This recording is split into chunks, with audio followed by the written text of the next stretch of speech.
it's a privilege to be standing here today. So many familiar faces out here.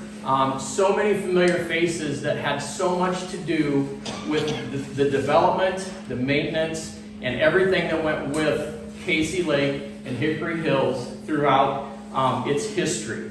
And when I say that, I'm talking about I see conservation board members that serve terms, which is unbelievable. We have 2 directors here that they built this place, folks.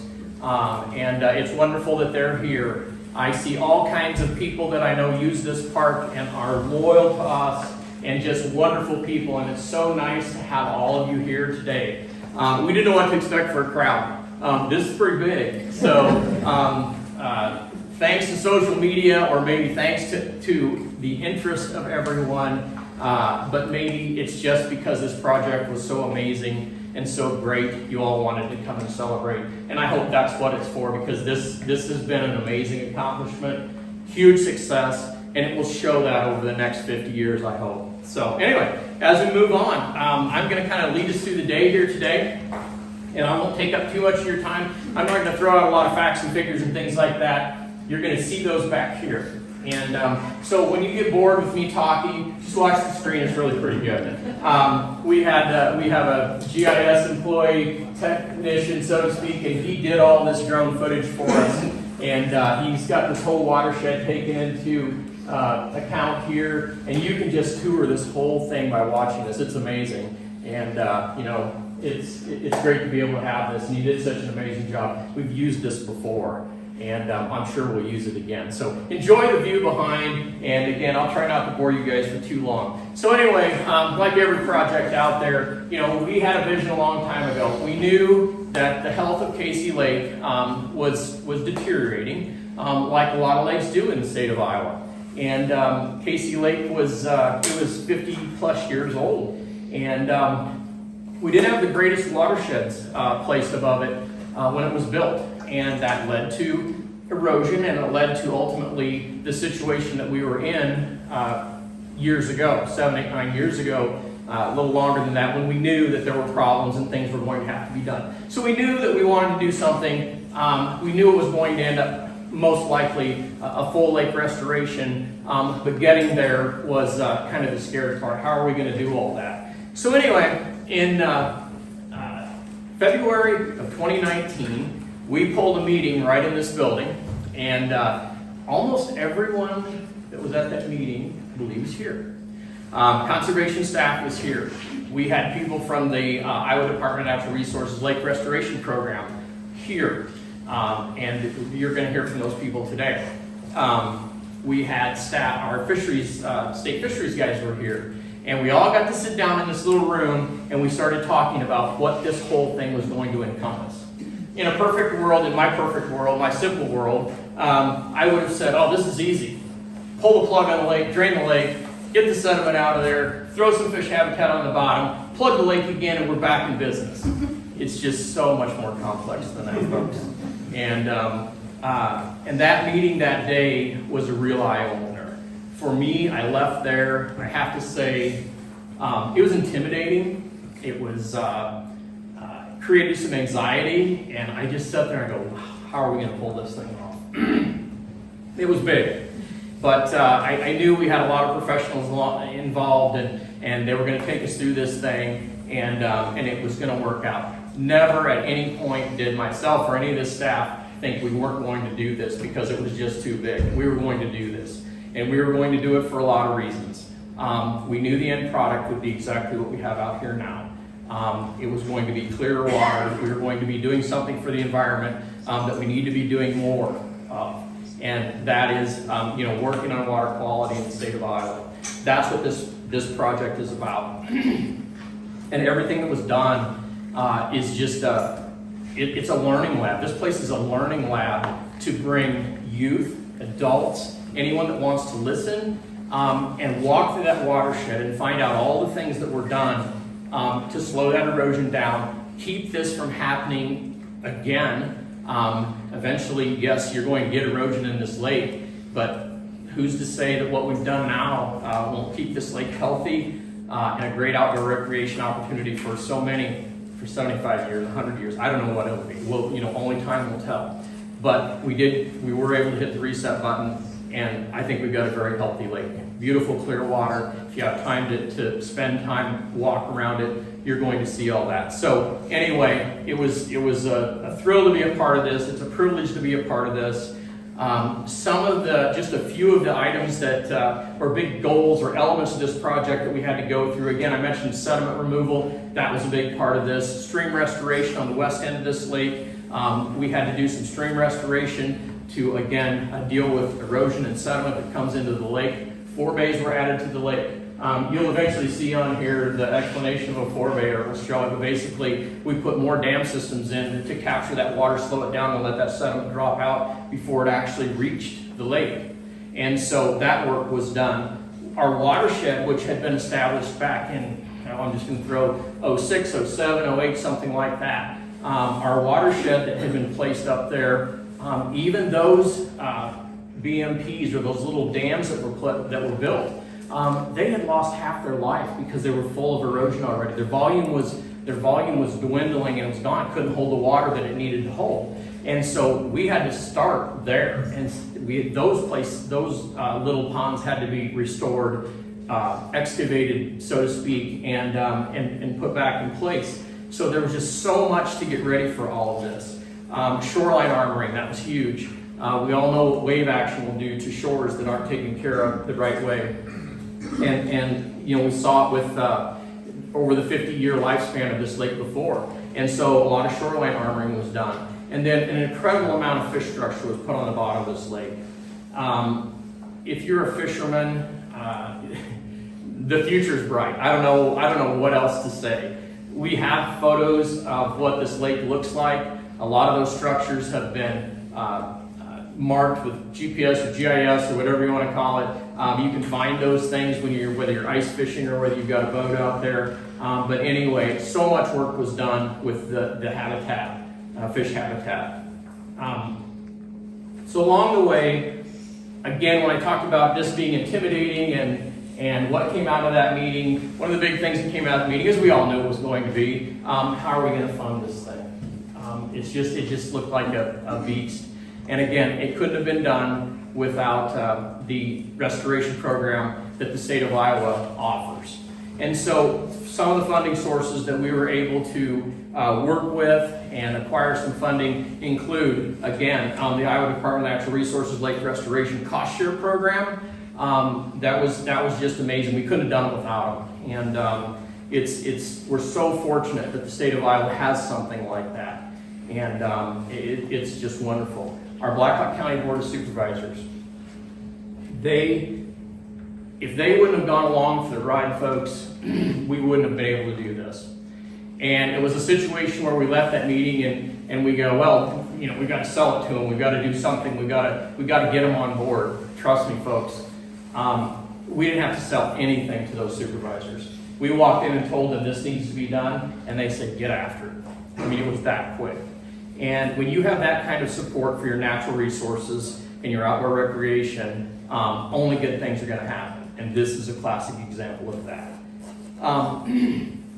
Blackhawk County Gaming Association. They are there for county conservation all the time. We went to them. We asked for funding from them. We applied for grants from them, and they were there for us again. Just huge part of this project. And couldn't do it without them. Young Family Foundation, great contributors. We actually applied for and were successful with a fish habitat grant for the fish habitat structure that we talked about before. And then we also applied for and were successful with what they call an Iowa Department of Natural Resources Water Recreation Access Grant, or a RAC grant. And that was, what we did with that was we have new docks out there. We have a new dock on the west end, which we didn't have before. And both of those are supplied with really nice docks. And so access to the lake is much better than it was before. I do want to recognize some of the officials here that helped us. I've already talked about Blackhawk County Supervisors and how important they were to this. Some of them are here today, but those supervisors include Linda Laylin, Justin Brandt, Chris Schwartz, Rich Kurtenbach, and Tavis Hall. So huge thanks to all of them, and for those that are here, thank you very much.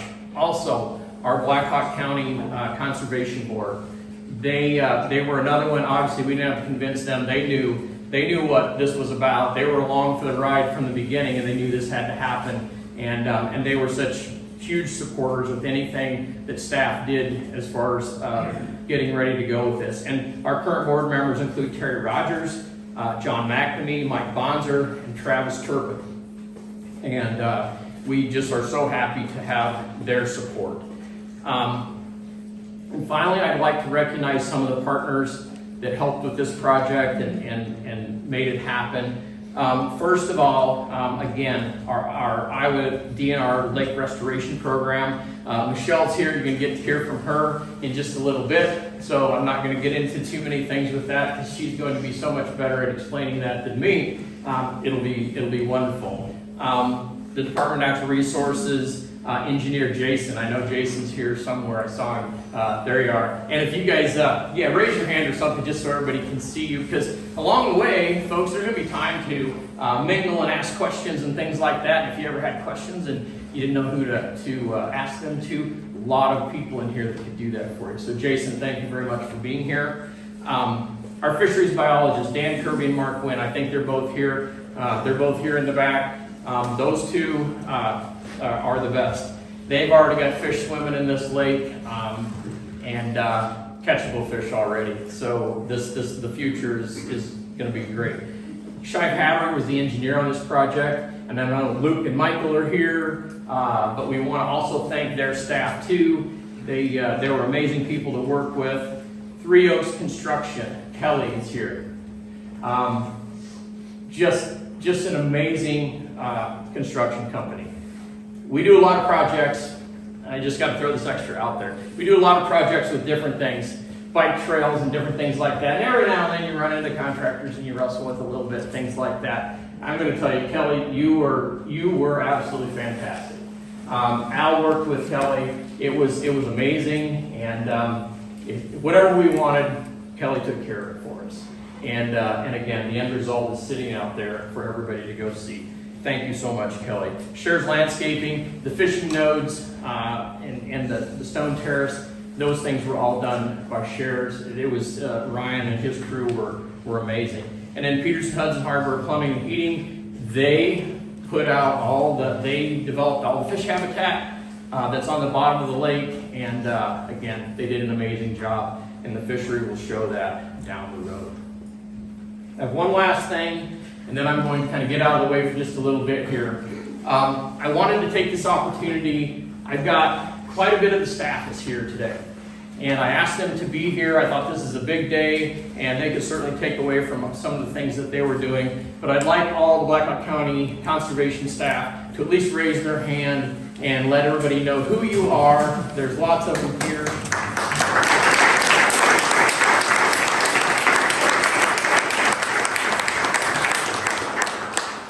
Each and every one of these people have really had a lot to do with this park, with the lake, and everything that goes on with this. Without them, your recreational opportunities wouldn't be at the level that they are. And they are the best employees you'll ever find. Cannot thank them enough.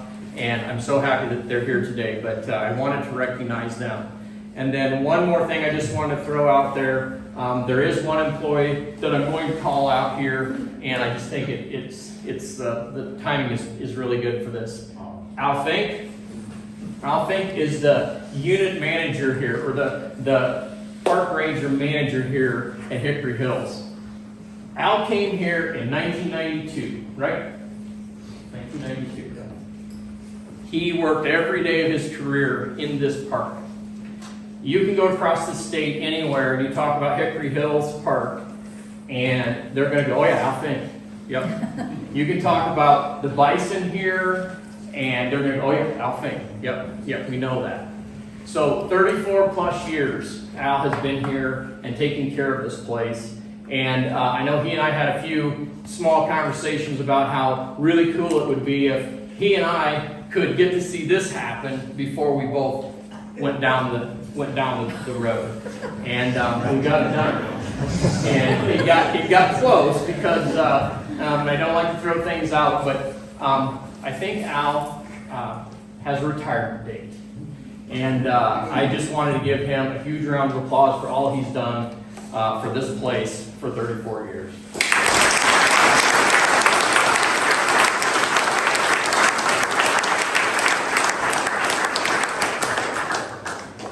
So all of you, thank you so much for everything that's gone on here with this project. Okay, enough of me rambling.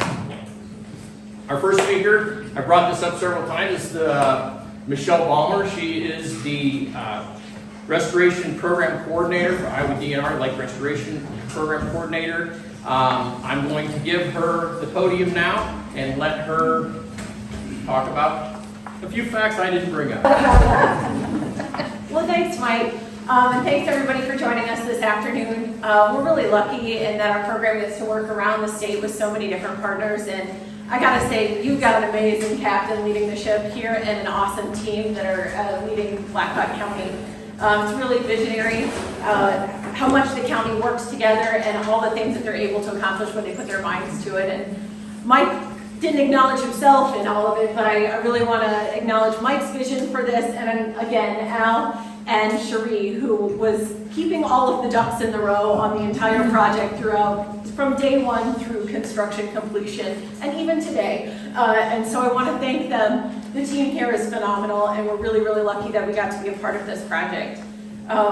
So Dan Kirby came to George and I. George was the previous Lake Restoration Program Coordinator, and I also want to acknowledge him and the many years that he spent working on this project. And our little two-person team, Dan came to us about 2018, 2019, is like, you know, Casey Lake, it's doing all right, but it could use some things, and would you guys come out and do a meeting and let's talk about it? And like Mike indicated, that was kind of the start of the whole project. In putting our heads together, kind of figuring out where we could, making our wish list, so to speak, and then trying to figure out how do we slowly chip away at this to where our wish list becomes the reality of what's happening in the park. And so we sat at that table and started the process. One of the best and the first things that we did relatively early on in the process was we were able to hire jointly Hickory Engineering, and they really kind of did an extensive evaluation of the park and helped us really understand what are the pieces of the watershed that we can make improvements upon, where are places where we can continue to do additional work, and then kind of what do we really need within the lake to help us achieve our water quality goals, and what's it all going to cost so we can start raising money. And they've been a critical partner throughout this whole journey and led us through all of the engineering steps from day one. And so finally, with all of that work, we were able to start moving dirt finally in 2024. I'm just going to throw out a couple numbers, although you'll see them on your screen behind you as well, just because I love numbers.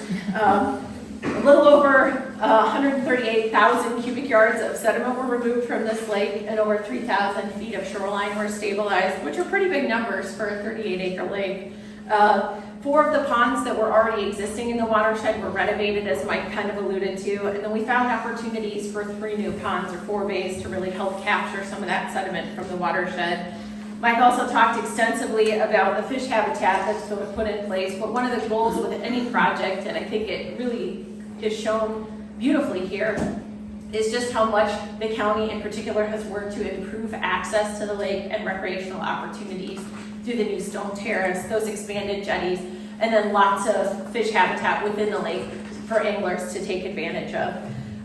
The other thing I want to highlight is, and you might have noticed it when you drove into the park today, is just how much timber stand improvement has been accomplished within the park. If you look across the lake, you'll see that the forest is a lot less dense than it used to be, and that's because Al and his team have worked tirelessly over the past 3 years to try and reduce that understory of non-native vegetation, mainly honeysuckle, through a variety of forestry mowers, chainsaws, and what I'm calling Al's beloved herd of goats, to really open up that understory, which helps prevent some of that sediment from being washed down into the lake. It's really fun to see, and every time I get to come back to the park, there's a new section that's been done, which is just great to keep, that it's never stopping, all that work is continuing to happen.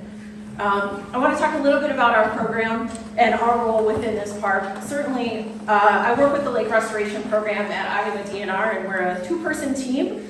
The program was first created in 2007 by the state legislature, and we've really been fortunate in that we've had really good bipartisan support over the 18-year or so duration of the program. Together, the legislature's allocated just over $173 million in state funds to be invested in all of our public lakes. And on average, for every dollar that we spend as a program, 35 cents is spent by a project partner, be it a federal source, local, individual landowners, which has really helped us leverage all of those dollars to do projects around the state. To date, we've had investments at 72 lakes in 55 counties.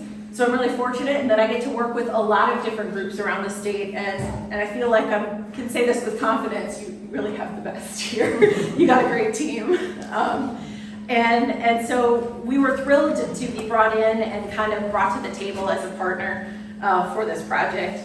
All told, the investment was about $3.3 million, with our program contributing just under $2.5 million to the partnership, and that's over a multi-year period.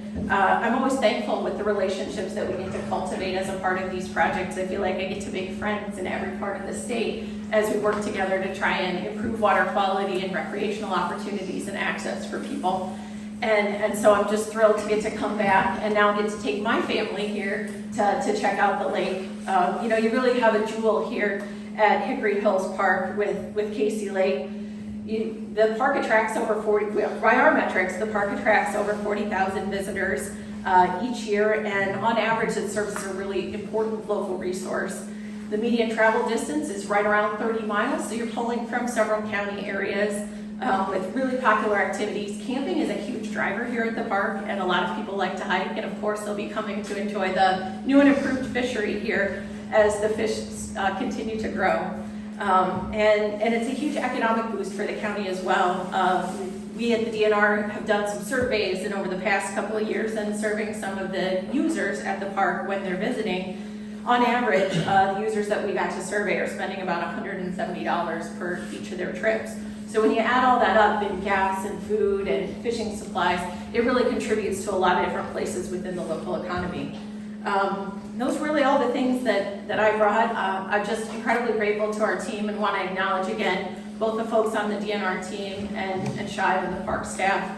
None of these projects ever work without a really collaborative team where everybody puts their heads together and makes progress together, and we have a great team here, so I'm really thankful for that. Thank you very much, Michelle. That was great. Next up, and you heard me talk about the role that the Blackman County Supervisors have played in this project and actually everything that we do in conservation. Again, so much appreciated. Today we're going to get a few words from the current Blackhawk County Board of Supervisors Chair, Linda Laylin. So good to see everyone here and have a part in this today. I'd say very exciting, and I wanted to say Cherie and Mike had given me a couple of comments I was going to say too, and just to comment on. And if any of you in the room know me, I took the comments, elaborated more than I should have, and I just thought when Mike talked about having the video playing, that will be perfect. So when all of you are listening to me, you can kind of go into this visual and not have to pay attention to everything I'm saying. But thank you so much for this opportunity. And I want to talk about the community impacts on the project. Over the last few years, especially during COVID, we all learned just how important our natural spaces are. Getting outside, being on the trees and the trails and the water wasn't just a pastime. It became something many of us relied on to stay grounded. And it wasn't just a feeling. There's research showing green spaces and blue spaces, like our lakes, help reduce stress, anxiety, and depression. Beyond that, parks give us places to gather, reconnect, and strengthen our sense of community. Here in Blackhawk County, our mission is to support a diverse and thriving community, one where people can live, work, and succeed. A big part of that mission is making sure we maintain a healthy balance where nature and design complement each other. We want to protect the resources that make this place special while still planning for a strong, sustainable future. The Casey Lake Restoration Project is a great example of the balance in action. The investment made here has allowed us to preserve critical natural resources while also expanding high-quality recreational opportunities for everyone who visits. With cleaner water and new amenities around the lake, the entire area has become more inviting. That added appeal draws more visitors, boosts tourism, and helps people feel more connected to the natural environment around them.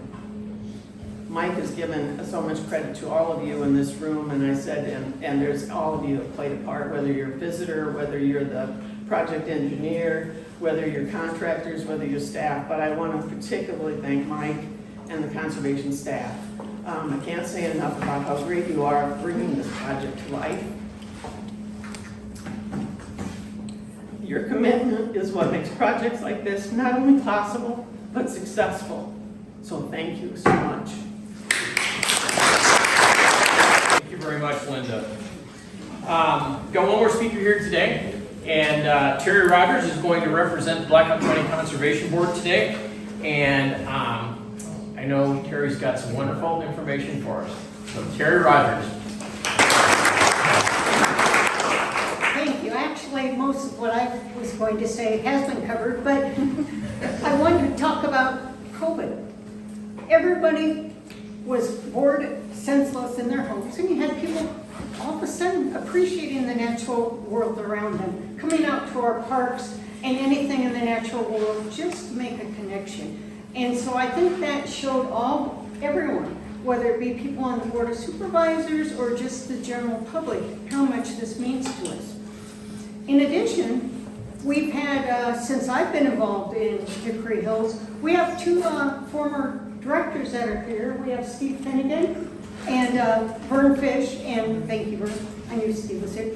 And not to mention all of the staff here that once some of them were part of our classroom and came out on a regular basis to work on some of these projects.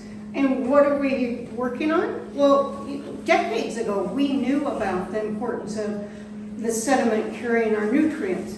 And over the last 30 years, we've made remarkable progress at changing the watershed so those sediments are captured. And yes, we had to take the sediment out. There were 2 years that we couldn't use the lake. But since then, I think that the opportunities are well worth that 2 years that we spent doing this project. Because based on what we did with all the sediment control ponds, the prairie plantings, the timber stand improvements, not to mention removing the sediment so we didn't have it in the first place, and stabilizing the shoreline so we don't have more, what we're going to have is tremendous increase in water quality, and that translates then into all the recreational opportunities that people can come for. And we've already mentioned fishing, hiking, camping, but there's so many more. This lodge is booked almost every weekend for weddings. So people understand the importance of the natural world, and they want to be in that kind of surrounding as they start their lives. And so our impact goes way farther than what most people even realize. It goes from the fishing jetties all the way down to the kayak ramp so people can get in their kayaks, all the way to just making this a visual wonderland. With our water quality and everything like that, anyone can come and fish from those jetties and from those little structures. They don't have to even own a boat to go out it anymore. And so we've opened up lots of opportunities for all the people in Blackhawk County and the surrounding communities so that they can come and enjoy it, because this is the jewel of Blackhawk County. And I want to again thank the staff, the directors, the former administration, the Board of Supervisors, and especially Al. We've worked together a long time and done a lot of projects. And it's amazing how far we've come as you look at this particular project, because our mission is, as a conservation board, to try to maintain our natural resources and preserve them for the future so everyone can enjoy them. And that means everything to the handicapped dots and folks that like to run trail races here. So I want to thank you again, and we hope that you come out and visit this lake frequently. Thank you very much, Terry. That was wonderful. Okay, so this is kind of like school maybe. We've done the classroom part of it. We're going to go on a whole field trip now if you want to do that. First thing we're going to do is we have an interpretive sign that was designed by Shy Battery. It really tells the story of the lake. And it's hard to believe that a 6-7 year project, whatever this was, can be sort of encompassed on this sign, but it really does tell the story. It talks about, it shows the cooperation and all the entities involved and everything that came together in the culmination of this final product. And so we're going to walk over here. It is on just off the parking lot. It's on level ground. So if you'd like to go with us, we're going to go over there. We're going to take a look at that interpretive sign. Then we are going to go down the hill to the stone terrace. The stone terrace is where we're going to actually do the ribbon cutting. If you're not able to walk down that hill, you're going to get a great view from the top of the hill near the area where the sign is. 1, 2, you're cutting. 1, 2,